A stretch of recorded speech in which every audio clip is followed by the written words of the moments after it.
और एक बड़ी खबर आपको बता दें, देश के जाने माने परमाणु वैज्ञानिक अनिल काकोदकर ने आईआईटी बॉम्बे से इस्तीफा दे दिया है।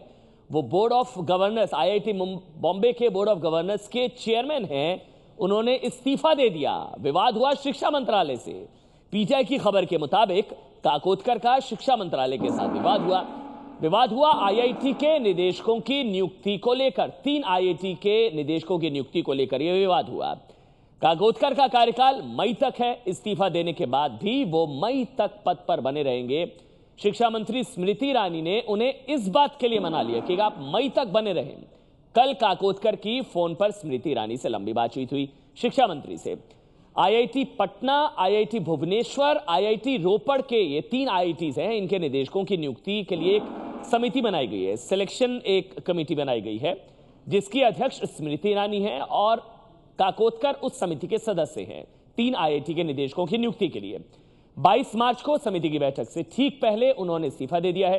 पीटीआई से उन्होंने इस्तीफे की पुष्टि की, लेकिन विवाद पर काकोदकर ने कुछ भी नहीं कहा। आपको बता दें, ये कोई पहली बार नहीं है जब इस तरह से विवाद हुआ और आईआईटी के निदेशक ने इस्तीफा दे दिया हो। काकोदकर से पहले आईआईटी दिल्ली के निदेशक आर शिवगांवकर ने भी शिक्षा मंत्रालय से विवाद के बाद इस्तीफा दे दिया था। आईआईटी बॉम्बे के बोर्ड ऑफ गवर्नर्स के जो चेयरमैन हैं, उन्होंने अपने पद से इस्तीफा दे दिया है। शिक्षा मंत्रालय से विवाद हुआ, लेकिन इससे पहले आईआईटी दिल्ली के जो शिवगांवकर हैं, जो निदेशक हैं, उन्होंने भी अपने पद से इस्तीफा दे दिया था शिक्षा मंत्रालय से विवाद के बाद। और अब इसी तरह की खबर है कि अनिल काकोदकर ने भी इसी तरह से इस्तीफा दे दिया है।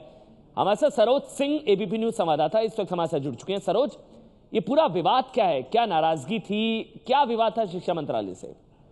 देखिए, जो विवाद था वो हस्तक्षेप को लेकर था। एचआरडी मंत्रालय जिस तरह से सिलेक्शन प्रोसेस में इंटरफेरेंस है, उस पे आईआईटी के ऑटोनॉमी पे हमला है। लेकिन जब भी बात की गई अनिल काकोदकर से, तो उन्होंने जो इस्तीफे की वजह है वो ये नहीं बताई है कि मंत्रालय के बीच में विवाद है, इस वजह से उन्होंने इस्तीफा दिया है। उन्होंने जो वजह बताई है वो साफ ये वजह बताई है कि उनके पास और भी काम है करने के लिए। लेकिन सवाल इसलिए उठ रहे हैं टाइमिंग को लेकर, जब मई तक उनका कार्यकाल था और 22 मार्च को जो बैठक होने वाली थी, उससे पहले उन्होंने ये इस्तीफा क्यों दिया, इसको लेकर विवाद चल रहा है। लेकिन मैं आपको बता दूं कि स्मृति ईरानी से भी जब हमने इस बाबत पूछा, तो उन्होंने साफ कहा कि he will stay back till मई।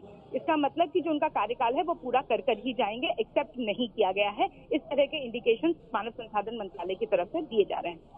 बहुत बहुत शुक्रिया सरोज सिंह, ये बड़ी खबर हम तक पहुंचाने के लिए। अनिल काकोदकर, मशहूर वैज्ञानिक, आईआईटी बॉम्बे के बोर्ड ऑफ गवर्नर्स के जो चेयरमैन है अनिल काकोदकर, उन्होंने अपने पद से इस्तीफे की पेशकश की, इस्तीफा दिया, लेकिन उनका इस्तीफा स्वीकार नहीं किया गया है। अनिल काकोदकर अपने पद पर बने रहेंगे मई तक। उनकी बात हुई है स्मृति ईरानी से। लेकिन आपको बता दें, ये विवाद इसलिए बढ़ा है क्योंकि ये पहली बार नहीं हो रहा है। इससे पहले भी आईआईटी दिल्ली के निदेशक आर शिवगांवकर ने भी शिक्षा मंत्रालय से विवाद के बाद इस्तीफा दे दिया था। लेकिन अब अनिल काकोदकर ने, देश के जाने माने परमाणु वैज्ञानिक हैं, आईआईटी बॉम्बे में बोर्ड ऑफ गवर्नर्स के चेयरमैन हैं अनिल काकोदकर। आईआईटी निदेशकों की नियुक्ति के लिए एक समिति बनाई गई है, जिसके अध्यक्ष स्मृति ईरानी है और वो उनके सदस्य हैं। शिक्षा मंत्री स्मृति ईरानी से विवाद के बाद आईआईटी बॉम्बे से इस्तीफा। खबरें हैं हस्तक्षेप को लेकर, इंटरफेरेंस को लेकर। देश के जाने माने परमाणु वैज्ञानिक अनिल काकोदकर ने आईआईटी बॉम्बे में बोर्ड ऑफ गवर्नर के चेयरमैन पद से इस्तीफा दे दिया है।